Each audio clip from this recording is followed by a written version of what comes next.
روحانی ترقی کے لیے میں ایک اصطلاح کے سامنے لا رہا ہوں، اس سے مراد کیا ہے؟ روحانی ترقی کے لیے ہماری دینی اصطلاح ہے تقرب الی اللہ، اللہ سے قریب تر ہوتے چلے جانا۔ اس پر میرا ایک کتابچہ بھی ہے، تقرب الی اللہ کے دو مدارج، دو درجے، جو در حقیقت ایک حدیث نبوی علیہ الصلوۃ والسلام ہی پر مبنی ہے کہ حضور نے ایک درجہ قرار دیا ہے تقرب بالفرائض، فرائض کے ذریعے سے انسان اللہ کا قرب حاصل کرے۔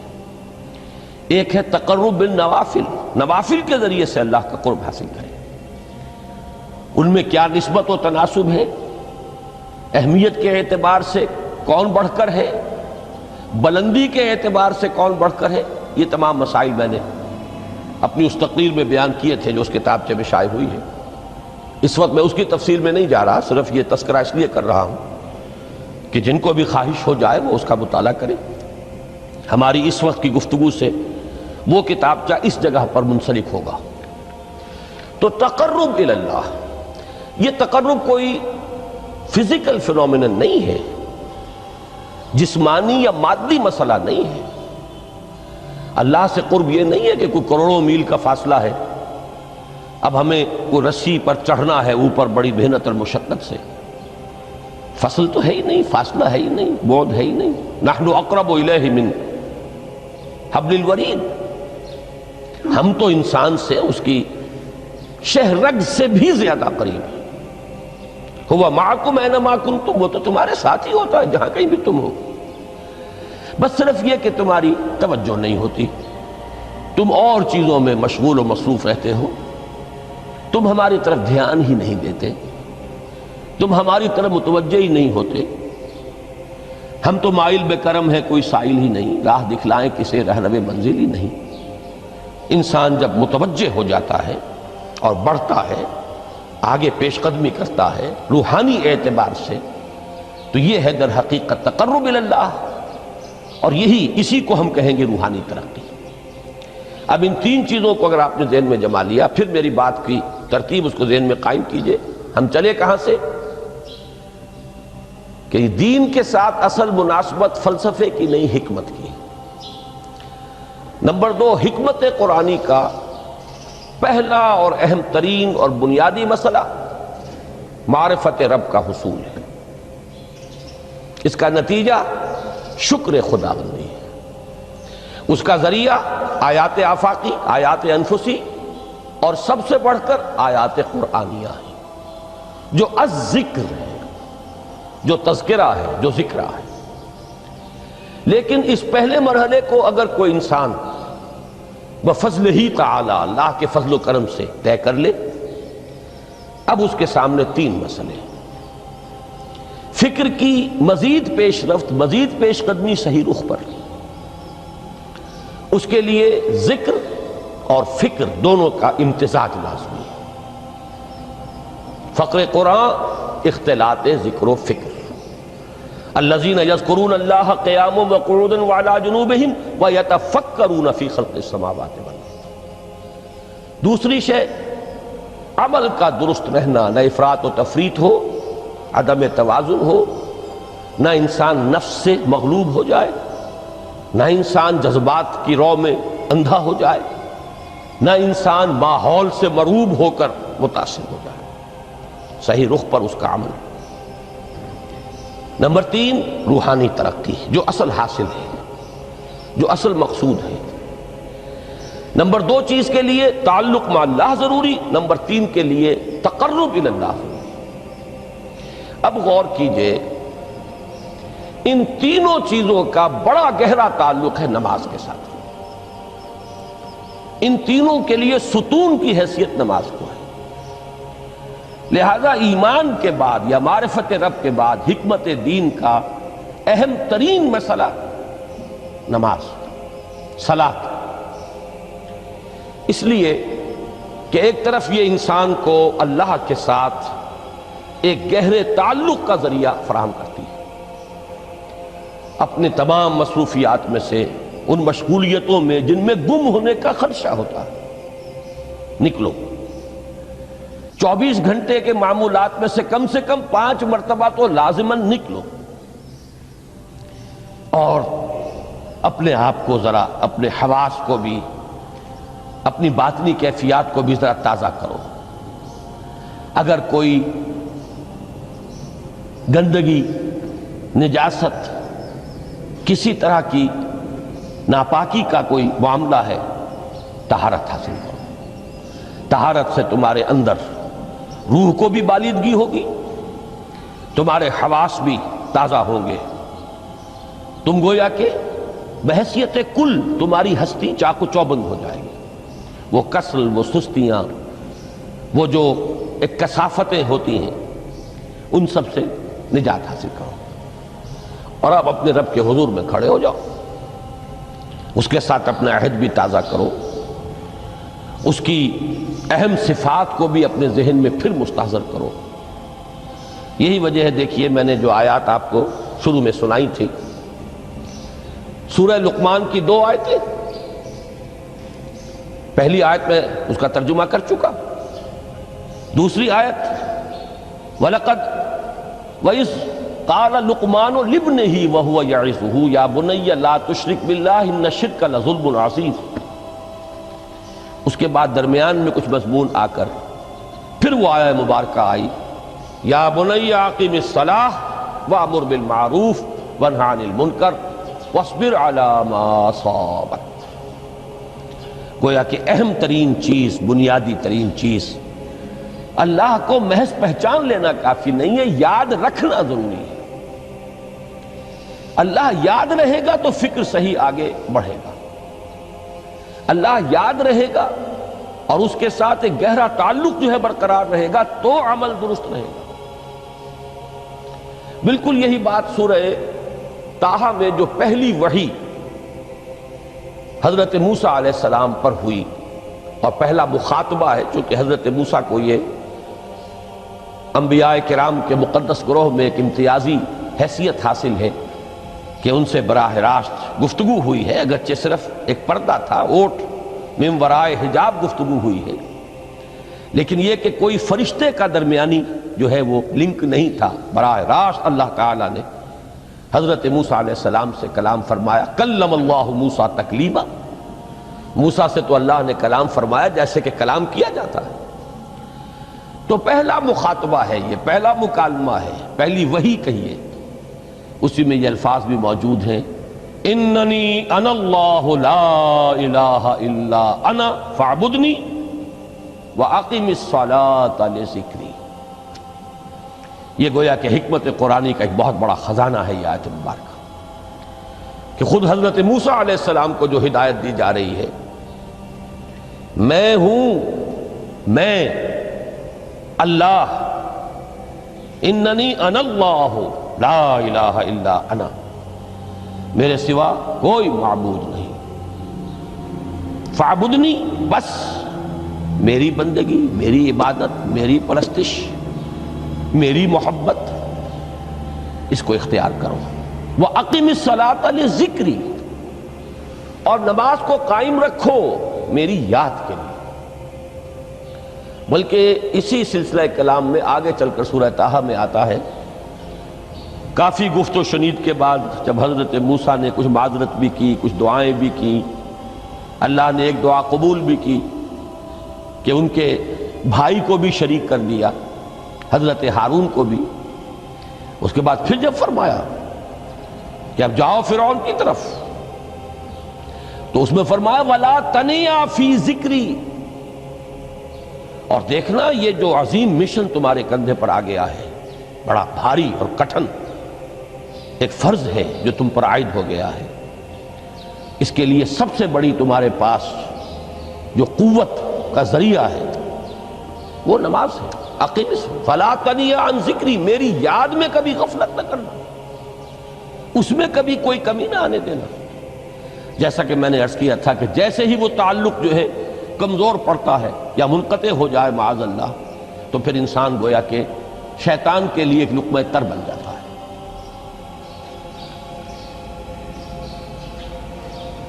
اب آپ غور کیجئے، تیسری شے تقرب الی اللہ، اس کے حوالے سے بھی جو فرائض اور نوافل کی بات ہے اس کو اس وقت ذہن سے نکال کر یہ سمجھیے کہ اس میں نماز کا کیا مقام ہے، اس لیے کہ نماز فرض بھی ہے، نماز نفل بھی ہے، وہ تو ان دونوں میں شریک ہو جائے گی۔ اب اس کو لفظ صلاۃ کے حوالے سے آپ ان دونوں چیزوں کو سمجھیے۔ صاد لام واو یا یہ چونکہ حروف علت ایک دوسرے سے بدلتے رہتے ہیں، یہ جو مادہ ہے اس کی جو خالص لغوی اصل ہے، جو خالص عربی زبان میں اس کا بنیادی مفہوم ہے، وہ آگ جلانا یا آگ تاپنا یا آگ سینکنا، حرارت حاصل کرنا۔ لہذا بار بار آتا ہے جہنم کے ذکر میں اسلوہا، اب جلو اس میں، تاپو اس کو، یہ سینکے گی تمہیں۔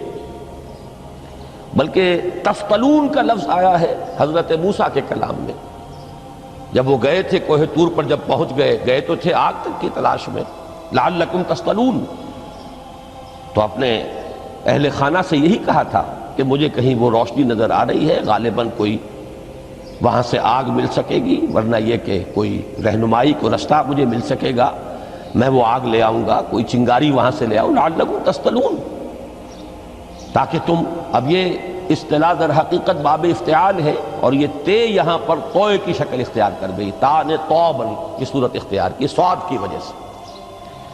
بہرحال اس کا سب سے بنیادی مفہوم جو ہے وہ ہے تاپنا، سکائی حاصل کرنا، حرارت۔ اس کے حوالے سے سمجھ لیجئے کہ سب سے بنیادی تعلق اس کا جو ہے وہ روح کے ساتھ ہے۔ روح میں محبت خداوندی کی آگ اگر ٹھنڈی پڑ گئی ہو، اگر محبت خداوندی کی حرارت میں کمی ہو رہی ہو، تو اس کو اثر نو، جس کو کہ میں آج سوچ رہا تھا تو ایک لفظ ذہن میں آیا کہ جیسے بیٹری اس کو ریچارج کیا جاتا ہے، اسی طریقے سے روح کے اندر محبت خداوندی کی اس حرارت کو اثر نو تازہ کرنا، یہ ہے در حقیقت نماز کا اصل مقصد۔ اس لیے کہ اس لفظ کا بنیادی مفہوم، اصل لغوی مفہوم تو یہ ہے، اگرچہ اس کا سب سے زیادہ کثرت سے جو استعمال ہوتا ہے، اور لفظ صلاۃ جس سے در حقیقت جس تصور پر مبنی ہے وہ ہے اقدام، کسی کی طرف متوجہ ہونا اور پھر دعا۔ صلاۃ کا سب سے قریبی مفہوم لفظی جب بیان کیا جائے گا، اس سے مراد، اس کے معنی، تو دعا اس میں اہم ترین ہے۔ کسی کی طرف توجہ کرنا، مناجات کرنا، گفتگو کرنا، مخاطبہ، مکالمہ، دعا، یہ در حقیقت صلاۃ کا سب سے بڑا اصطلاحی مفہوم ہے۔ لیکن جو اس کا مادہ ہے، صاد لام واو یا صاد لام یا، اس کا اصل مفہوم جو ہے وہ تاپنا، حرارت حاصل کرنا۔ تو ان دونوں کے حوالے سے عرض کر رہا ہوں، وہ تاپنا اور حرارت حاصل کرنا وہ ہے روح کے اعتبار سے۔ وہ جو کہا اقبال نے کہ بجھی عشق کی آگ اندھیر ہے، مسلمان نہیں راہ کا ڈھیر۔ یہ عشق کی آگ جب بجھ جاتی ہے، در حقیقت یہی تو انسان کی روحانی موت ہے۔ جب یہ نہ رہے تو چاہے منطق میں بہت انسان ماہر ہو، مجھے اقبال کا ایک شعر یاد آیا، تقابل کرتے ہوئے ایک انسان محکوم اور ایک انسان حر، آزاد انسان، ان کی نفسیات میں جو بنیادی فرق علامہ اقبال نے مختلف مواقع پر بیان کیے ہیں۔ محکوم ہے بیگانہ اخلاص و مروت، ہر چند کے منطق کی دلیلوں میں ہے چالاک۔ تو منطق کی دلیلوں میں انسان چالاک ہو جائے اور وہ لغت ہائے حجازی کا وہ ایک خزانہ بن جائے، اسے تمام الفاظ کے معنی یاد ہو، وہ بڑے مسائل فقہ کے اسے ازبر ہو، جزیات، بے انتہا جزیات جو ہیں وہ مستحضر ہو، فلسفے کے بڑے بڑے مسئلے اس نے حل کر لیے ہوں، لیکن اگر روح میں وہ اللہ کی محبت کی آگ نہیں ہے، وہ تپش نہیں، بجھی عشق کی آگ اندھیر ہے، مسلمان نہیں راہ کا ڈھیر۔ اسی کے حوالے سے آج مجھے یاد آیا تھا کہ وہ جو بڑی سادہ سی ایک نظم ہے، اللہ تعالیٰ سے دعا، یا رب دل مسلم کو وہ زندہ تمنا دے، اس میں بھی جو الفاظ آئے ہیں جو روح کو گرما دے اور قلب کو تڑپا دے. یہ ہے اصل جو مقصود ہے نماز کا. اور یہی وہ چیز ہے جیسا کہ میں نے عرض کیا تھا کہ نگاہوں سے اوجھل، یہ پہلو سامنے ہے ہی نہیں. دوسرا پہلو سامنے ہے اور وہ بھی میرے نزدیک بہت اہم ہے، بہت بنیادی ہے، اس میں کوئی شک نہیں. لیکن یہ ہے بلند ترین منزل کہ تقرب الی اللہ، اس کے لیے در حقیقت یہ کس لیے درکار ہے؟ روح کے اندر عشق کی حرارت اور گرمی تازہ ہوتا ہے. بسا اوقات یہ اندر دب جاتی ہے، جیسے انگارہ ہوتا ہے آگ کا، اس کے اوپر خاک اور راکھ آ جاتی ہے، اندر کچھ ہوتی ہے. آگ دبی ہوئی سمجھ، آگ بجھی ہوئی نہ جان. اس دبی ہوئی آگ کو پھر ایک شعلہ بنانا، پھر اس کے اندر ایک حیات تازہ پیدا کرنا، یہ ہے نماز کا اہم ترین اور بلند ترین مقصد. لیکن اس کے ساتھ ہی اس نماز میں ذکر ہونا، اس کا یہ ذکر ہے. اور ذکر کی جب میں فہرست بیان کیا کرتا ہوں، بہت سے حضرات کے سامنے ہوگا کہ ذکر کا در حقیقت مفہوم ہے استحضار اللہ فی القلب. ہمارے ہاں غلطی سے جو ذرائع ذکر ہیں انہیں ذکر قرار دے دیا گیا ہے. نماز ذکر نہیں ہے، نماز ذکر کا ذریعہ ہے.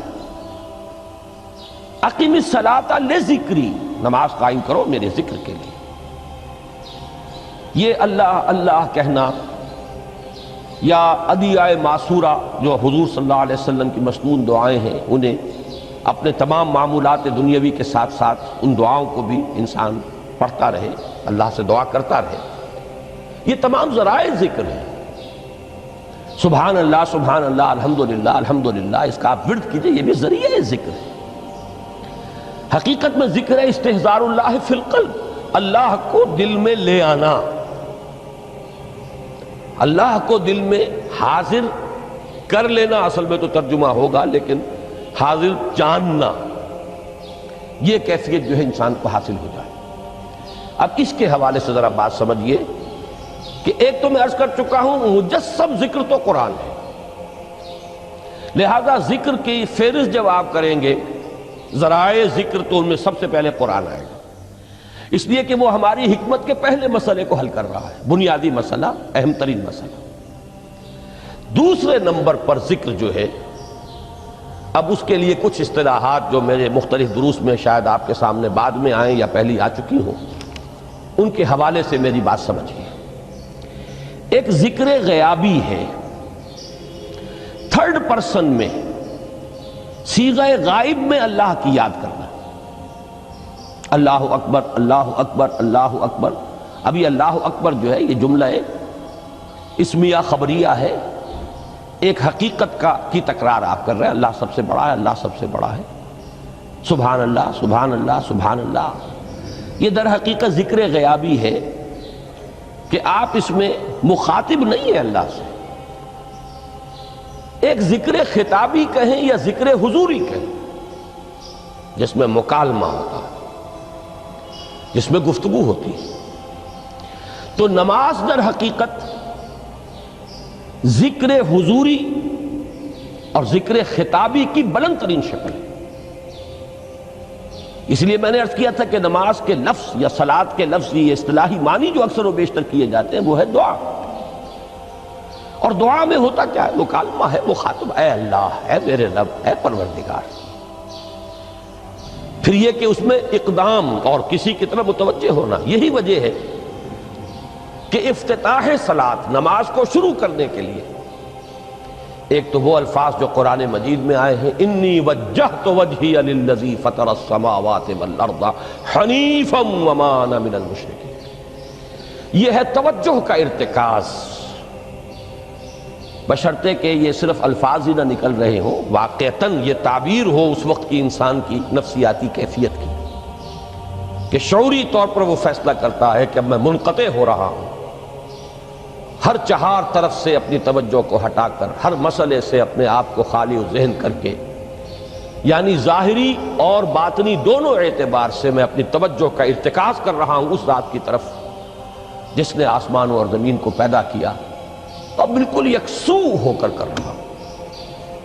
انی وجہت وجہی للذی فطر السماوات والارض حنیفا وما انا من المشرکین۔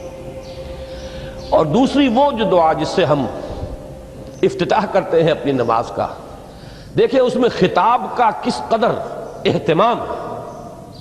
وہاں سبحان اللہ نہیں ہے، سبحانک اللہم، پاک ہے تو اے رب ہمارے، وبحمدک وتبارک اسمک وتعالی جدک۔ اب آپ غور کر رہے ہیں، یہ ہے تخاطب، براہ راست مخاطب ہونا ہو رہی ہے۔ تو سب سے پہلی بات تو یہ ہوئی کہ ذکر کی ایک شکل ہے ذکر غیابی، دوسری ذکر حضوری، اور ذکر حضوری یا ذکر خطابی کی بلند ترین منزل، بلند ترین اس کا ذریعہ نماز۔ اس کو ایک پہلو سے اور سمجھ لیجئے، سورہ فاتحہ جب پھر ہم پڑھتے ہیں جسے الصلاۃ کہا گیا ہے، جو لب لباب ہے، خلاصہ ہے، اس میں پھر تدریجاً غیاب سے حضور کی طرف پیش قدمی ہوتی ہے۔ الحمدللہ رب العالمین الرحمن الرحیم مالک یوم الدین، یہ ذکر غیابی ہے، اس میں ابھی خطاب نہیں آیا۔ یہ وہی جملہ اسمیہ ہے، کل تعریف اس اللہ کے لیے ہے جو تمام جہانوں کا پروردگار ہے، مالک ہے، جو رحمان ہے، رحیم ہے، جزا و سزا کے دن کا مختار و مالک ہے۔ اب یہ غیاب سے حضور کی طرف، ایاک نعبد و ایاک نستعین اہدنا الصراط المستقیم، یہ ہے وہ۔ اب پہلے ایک معاہدہ ہے، ایک اقرار ہے، اعتراف ہے، وعدہ ہے، اور پھر دعا ہے، استدعا ہے کہ حضور نے فرمایا، یقول اللہ تعالی، اللہ یہ فرماتا ہے، اسی لیے اس کو حدیث قدسی کہیں گے، قسمت الصلاۃ بینی و بین عبدی نصفین، میں نے نماز کو اپنے اور اپنے بندے کے مابین آدھا آدھا تقسیم کر دیا ہے۔ اب یہاں تک تو جملہ ہے اللہ کا، یہ ہے حدیث قدسی۔ اب آگے جو ہے نریشن اس کی جو ہے حضور صلی اللہ علیہ وسلم کی جانب سے ہے، یعنی خبر دے رہے ہیں وہ اللہ کی طرف سے ہی۔ ویسے تو تمام احادیث ہی گویا کہ ہم سمجھتے ہیں انسپائرڈ تو اللہ کی طرف سے ہی ہے، لیکن یہ کہ جہاں صراحت ہو کہ اللہ کہتا ہے وہ حدیث قدسی ہے۔ تو یقول اللہ تعالی قسمت الصلاۃ بینی و بین عبدی نصفین، یہاں تک تو حدیث قدسی ہے۔ اب دوسری عام حدیث ہے، اذا قال العبد الحمد للہ رب العالمین یقول اللہ تعالی حمدنی عبدی، جب بندہ کہتا ہے الحمدللہ رب العالمین، پروردگار کہتا ہے میرے بندے نے میری حمد کی۔ جب بندہ کہتا ہے الرحمن الرحیم، پروردگار فرماتا ہے اثنا علی عبدی، میرے بندے نے میری ثنا کی، بڑی تعریف کی۔ جب بندہ کہتا ہے مالک یوم الدین، اللہ فرماتا ہے مجدنی عبدی، میرے بندے نے میری بڑی بزرگی بیان کی ہے، تمجید کی ہے۔ پھر جب بندہ کہتا ہے ایاک نعبد و ایاک نستعین، اللہ فرماتا ہے ھذا ما بینی و بین عبدی ولعبدی ما سأل، یہ ہے میرے اور میرے بندے کے درمیان۔ یہ تو معاہدہ ہے نا، معاہدے میں تو دو فریق جکڑے جاتے ہیں، بند جاتے ہیں، یہ میرے اور میرے بندے کے درمیان ہے، اور میرے بندے نے جو طلب کیا میں نے دیا، اس لیے کہ اس میں طلب بھی تو ہے، ایاک نستعین، تیری مدد چاہتے ہیں، یہ طلب ہے۔ اسی کی شرح ہے جو اب آخری 3 آیتیں ہیں، پروردگار ہم تیری مدد چاہتے ہیں، پروردگار ہم تیری ہی بندگی کرتے ہیں اور کریں گے، اور تیری ہی مدد چاہتے ہیں، چاہیں گے۔ اگر حال میں اس کا ترجمہ کریں گے زمانہ حال کے اعتبار سے، اس لیے کہ فعل مضارع میں تو دونوں موجود ہیں، شامل ہیں، تو یہ ایک اعتراف ہے، اظہار حال ہے۔ اللہ کرے کہ وہ واقعتاً صحیح اظہار حال ہو، ہم واقعی اللہ کی بندگی کرتے ہوئے یہ کہیں کہ ایاک نعبد، ورنہ اگر ہماری اصل صورتحال سے وہ مطابقت نہ رکھتا ہو تو پھر تو ایک طرح کا جھوٹ ہو جائے گا، غلط بیانی ہو جائے گی۔ ایاک نعبد، تیری ہی بندگی کرتے ہیں، اور مستقبل میں کیجئے، کریں گے، یہ ہے عہد۔ تیری ہی مدد چاہتے ہیں، تجھی سے مدد طلب کرتے ہیں، تجھی سے مدد چاہتے رہیں گے۔ اس کے لیے فرمایا وَلِعَبْدِي مَا سَأَلَ، اور پھر اس کے بعد وہ استدعا ہے اهدنا الصراط المستقیم صراط الذین انعمت علیہم غیر المغضوب علیہم ولا الضالین۔ اس حدیث میں اس کو ایک ہی جملے کو لیا گیا ہے، ایک ہی جملے کی حیثیت سے۔ جب بندہ یہ کہتا ہے تو اللہ فرماتا ہے ھذا لعبدی ولعبدی ما سأل، یہ خالص میرے بندے کے لیے ہے۔ اس بندے نے ایک درخواست پیش کی ہے اور میں نے گرانٹ کی، وہ اپلیکیشن، وہ ریکویسٹ گرانٹڈ ہم نے دے دی، ولعبدی ما سأل۔ یہ ہے اس کی تاثیر کا عالم، بشرطے کے معاملہ وہ شعور کے ساتھ، بشرطے کے مطابقت ہو ظاہر اور باطن کی، بشرطے کے مطابقت ہو قول اور فعل کی، تو اس کا اتنا اونچا مقام ہے کہ ایک ایک جملہ ادھر ادا ہوا، ادھر اللہ کی طرف سے ریسپانس مل رہی ہے۔ افلاک سے آتا ہے نالوں کا جواب آخر، اٹھتے ہیں حجاب آخر، کرتے ہیں خطاب آخر۔